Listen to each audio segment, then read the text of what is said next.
back home. There's nothing like being back home. At least for me. It's wonderful to go. And it's wonderful to be able to come back, rejuvenated. And hopefully stronger than ever. Because that's ultimately what going is. Just like when you go to the top of the mountain. It's in order to be rejuvenated, full of life, that you bring it back to the bottom. Right? So the top of the mountain, it's like, the excitement. You can see it far. But ultimately, it's about what you bring from there back to the bottom. Top of the mountain, you're on top of the mountain. Where's everybody else? They're at the bottom. So bring back what you have, the inspiration there, and bring it to the people, bring it to others. Bring the divine that you can see on top of the mountain, that you don't just stay there and just enjoy the divine. Bring it back to the bottom of the mountain so you can share it with others, what you see and what you know.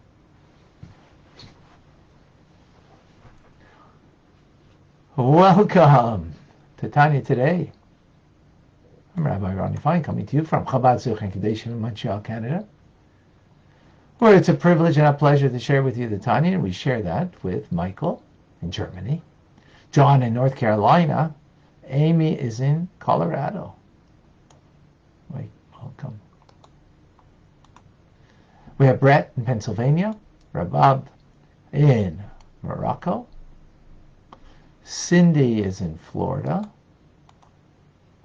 Davida and Liba are twin sisters in New York, Erica in Oslo, Dam is joining us, Roxy in, oh my gosh, I forgot now again, you have to remind me, Tim in Texas, Daphne in South Carolina, for a fabulous Friday. Of course. What else could it be? Mazar is with us, Eugenia in Calgary, Leah in Florida, Stan in London, England, getting ready for Shabbos.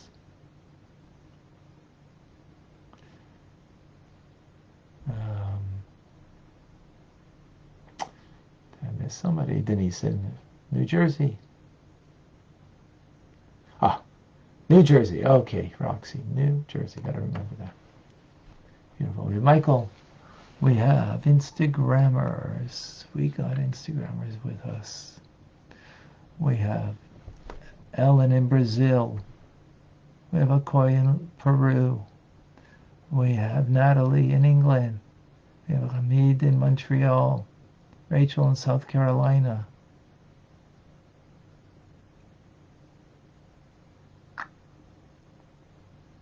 Lighter. Natalie's in Brazil. Daniel in Indiana.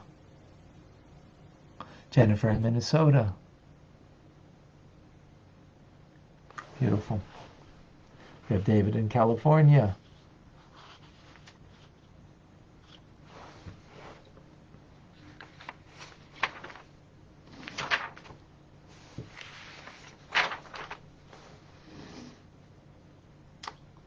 Forgiving and forgetting are two separate things.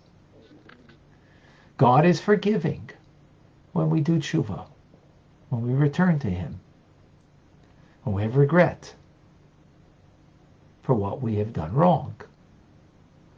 From the simplest thing, wasting time, to much more or greater transgression. Whatever it might be. When we do tshuva, we return, we own it, regret, and we change. But to forget means to just remember you as you were before you did anything wrong. that we need to bring a gift. Times the Holy Temple, that gift was an offering on the altar. Don't have the Holy Temple, what do we give as a gift? What we've learned till now is about fasting. And we actually learned that, for example, if you get angry, one time, 151 fasts. Yes, the fast could be, our only daytime fasts, a real intermittent fasting, if you will.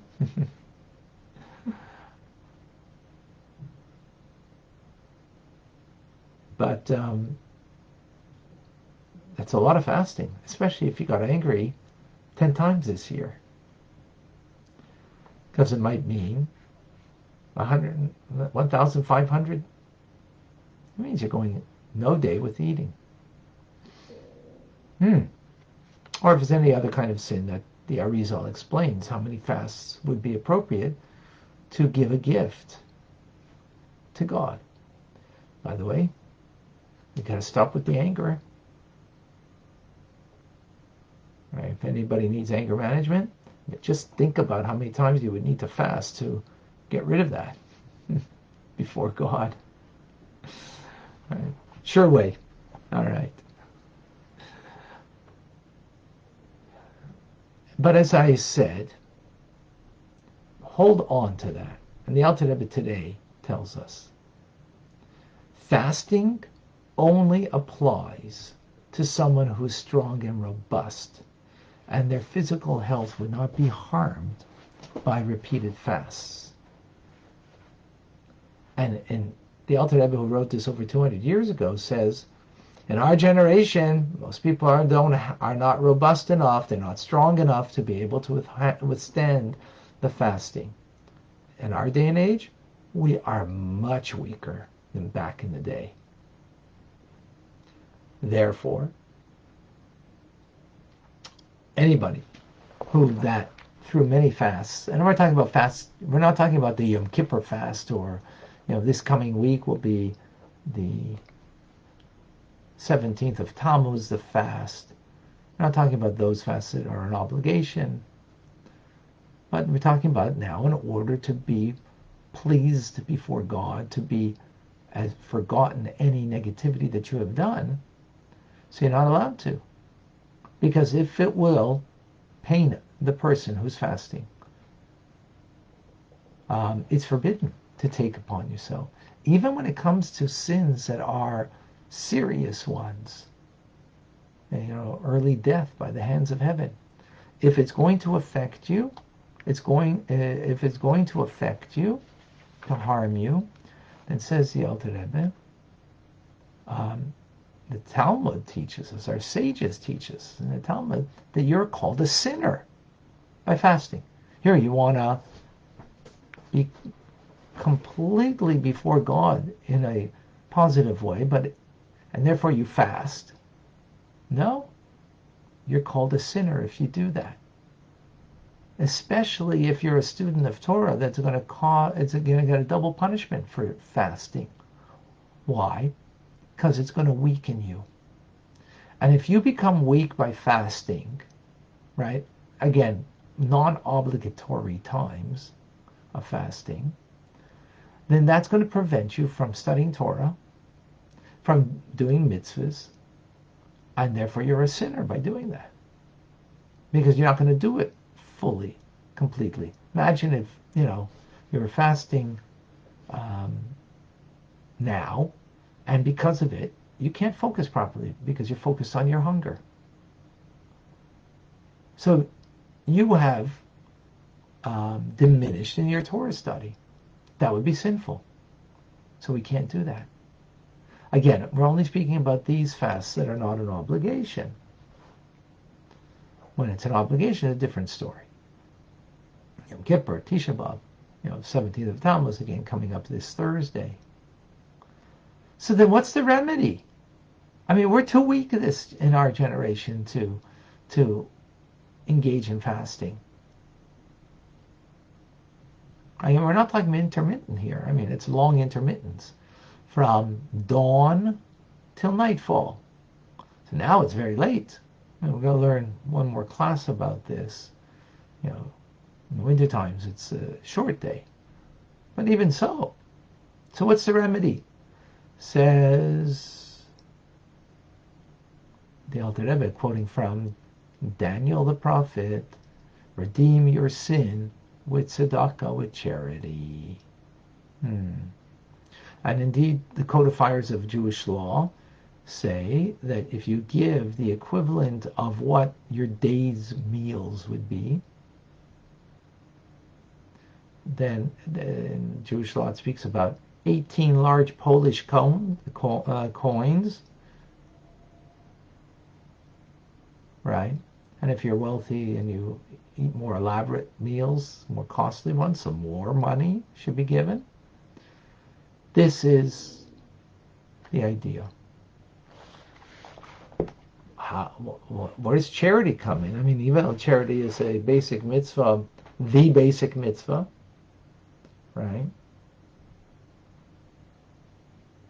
How does this fit in?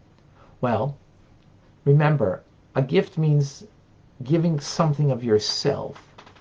So the animal offering on the altar was giving yourself, the animal in your stead. As Nachmanides explains, that when you bring the animal on the altar, it's really God's compassion, that we should be on the altar of God. When God says compassion, bring the animal instead. The animal representing the animal in us that led us to sin is on the altar of God to be given towards God. We don't have that anymore, so then what do? How do you give the animal within you? So that's fasting, right? The animal within me, basic need is what? What's the basic need of the animal within me? Basic animal within me is taking care of my needs. Eating. So fasting, I'm not eating. I'm giving the blood and the flesh instead of the altar, instead of the physical animal. I'm giving my blood and flesh, because that's what happens. You lose, right? In fasting, you're giving that to God. But now the Alter Rebbe is saying, don't do that, because you're going to harm yourself. I mean, physically, if you harm yourself, that for sure is terrible. But even if you don't harm yourself physically, but because of that, you are weaker, and you're not able to study Torah properly or to do mitzvahs properly. So then it'd be sinful to fast. So then now what do you give? Money. Money is also, in a sense, our flesh and blood, because we work hard for it. Blood, sweat, and tears, as the saying goes. We put into making money. And even if you didn't put blood, sweat, and tears, push of a few buttons, and that's how you make your money today. Still, I could use that money for my flesh and blood, for my own physical needs, my well-being, materially, and I'm giving that away. Charity. So then it is giving of yourself. And that is the answer today to being charitable. Giving, if you give on a day like the amount that you would, what might normally cost you to feed yourself, right? It'd be actually for 2 meals, because it's daytime fast, right? Not 3 meals, because at nighttime you would eat. So what your daytime meals would be, if you give that instead, and you do it in order to bring a gift to God from me, after doing tshuva, of course, without the penitence, without the regret for what we did wrong, this is not, it's still a mitzvah of tzedakah, but here we're using this charity specifically to bring as a gift that should make me pleasant before God, like a little child is free of sin, that I should be looked at free of sin. which is a very powerful idea. Okay, do we have any questions? Brett, if anger motivates a person to do good, is there still something to atone for? Suppose a loved one dies from a disease. My anger at this might motivate me to find a cure.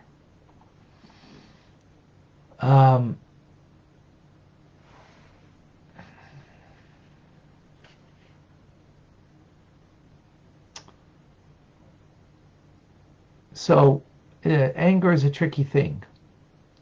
If anger is because I'm hurt, then that's a problem. If anger is because negativity was done, evil was done, and I'm angry at the negativity or the evil, right? At the lack of morality, and that's what I'm angry at,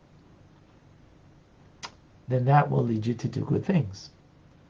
Usually, though, anger is because someone or something happened that's not to my liking, for my that brings a lack of benefit in my life. It's usually what anger comes from. Right? You said something that hurt my feelings, I'm angry.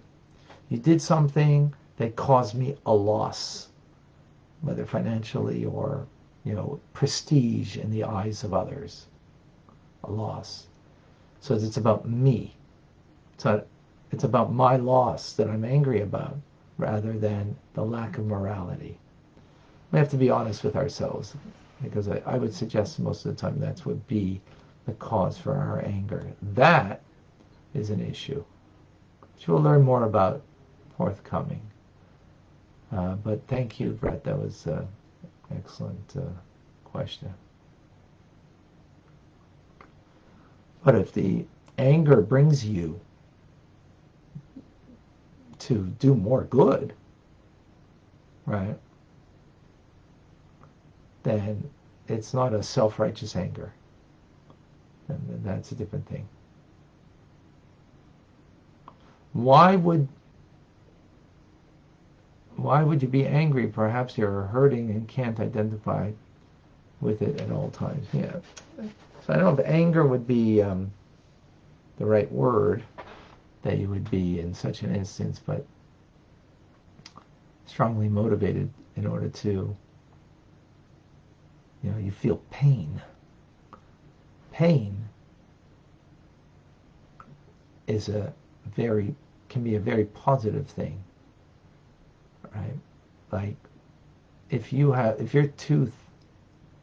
pain in your tooth, it's painful, but it's not a bad thing. It's actually a very good thing, because it's a sign for you to fix something with your teeth, your gums, whatever it might be. If you didn't have that pain, then it could be that your teeth will completely rot and you lose them. But because of the pain, it can be an early warning sign to do something about the problem. So when we look at something painful in such a way, right? So then yes, when something happens, and that because of that you're in pain, and that leads you to act upon it, and act upon it very strongly because of that pain, to do something good, whether it's to find the cure of cancer, or whether it's to do some other good things. So then that has a place. Okay, thank you. So it's more like pain than anger, I would suggest. Thank you, Roxy. Thank you, Brett. Just a reminder, if you have a question, 2 question marks before the statement. If you could do it with red, so then it becomes very clear question, that's great. If not, that's also good. But do put it beforehand, so that way I know clearly that there is a question there. Okay.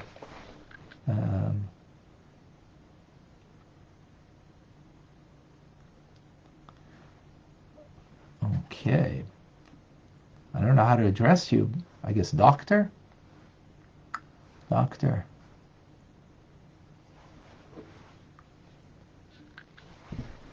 Um,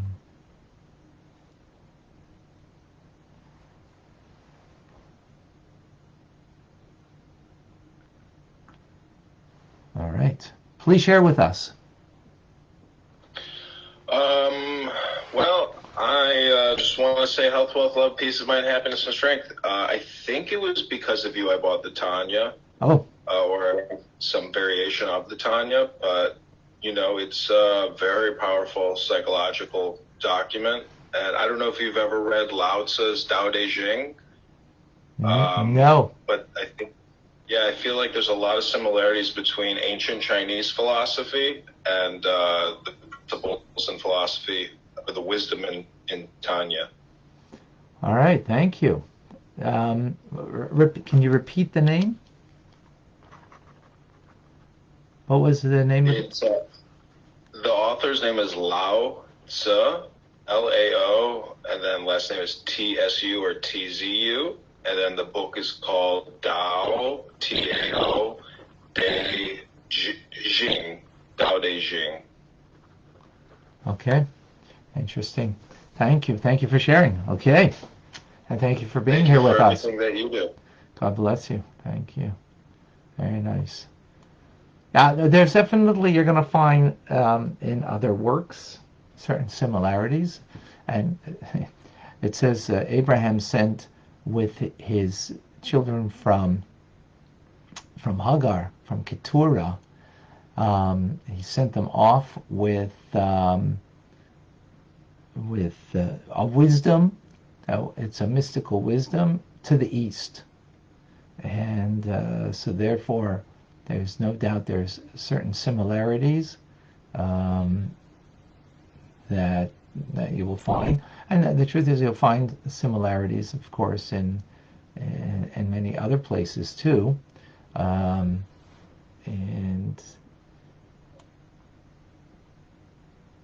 with no question about that. And at the same time, there'll be differences.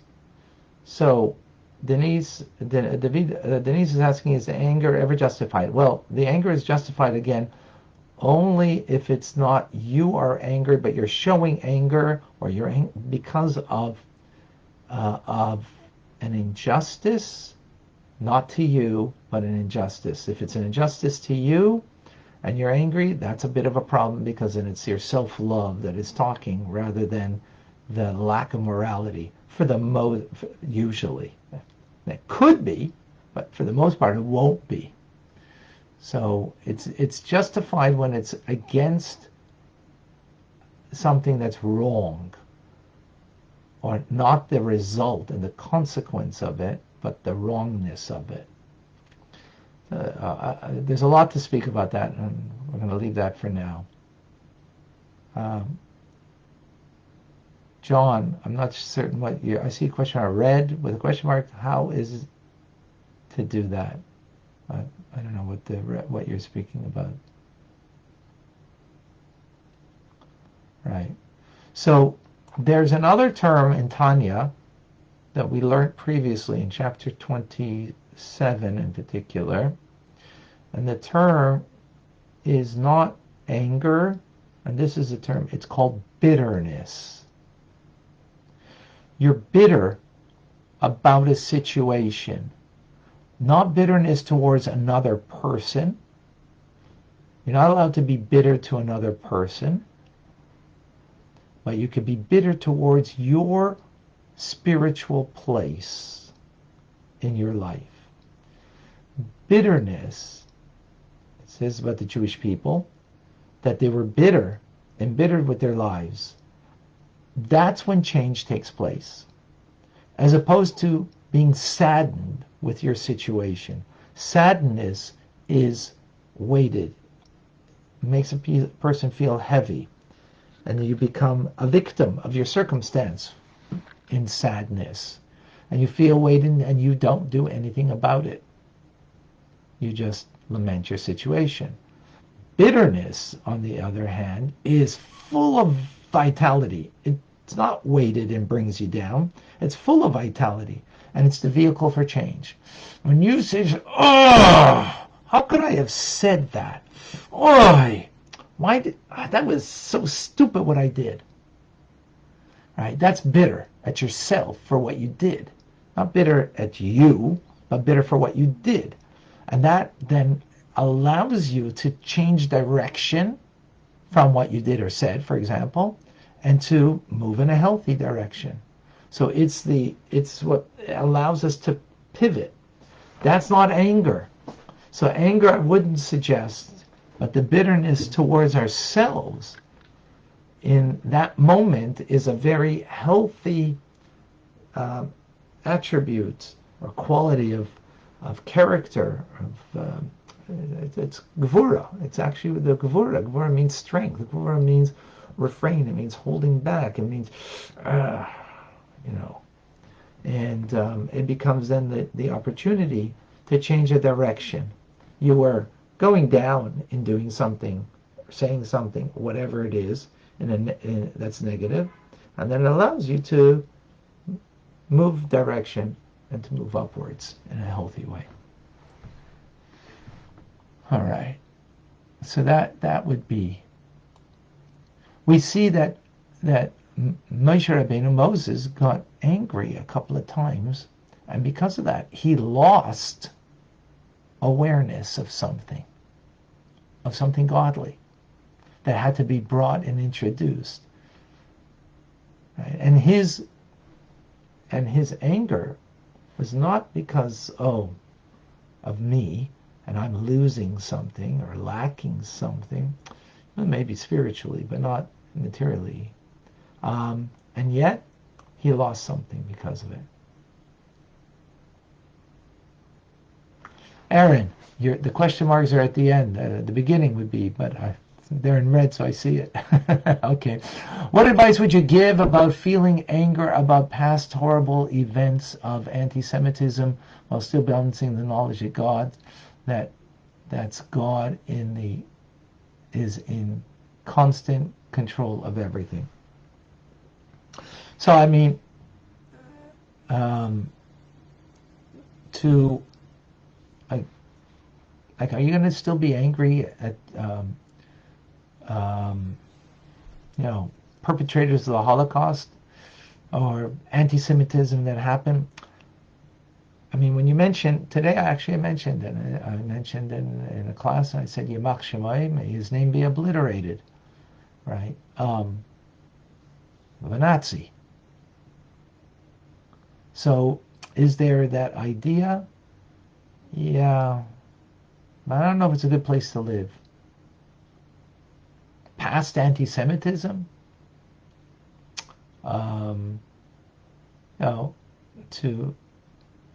what the Tanya wants to bring us to is not to live in negativity. So if we learn Tanya and we day by day as we're learning, I think that's going to be the way we're going to be able to allow all that negativity to be rid of. And TRC helps with that tremendously, by the way. Trying to make sense of the Shoah and cultivating emunah of faith. All right, that's great. I'm not going to go with it. That's a complete, full session. Maybe we'll do that in TRC. The Tanya Rabbi community. Go to TanyaRabbi.com for more on that. But that's a great question. I'm not going to deal with it now. That's a bit too much. All right, but beautiful. Thank you.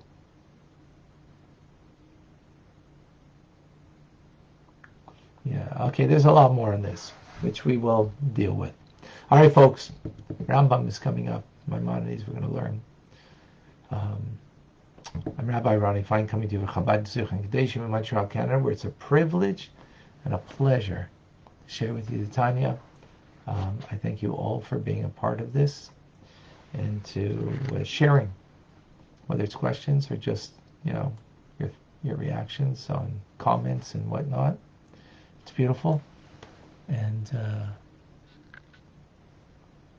may we be blessed to continue. Ooh, I'm sorry, Jennifer has a question that I didn't see. Now I do. When someone has post-traumatic stress, oftentimes anger is a result of their sadness turned inward. How do we help? Oh, this is great.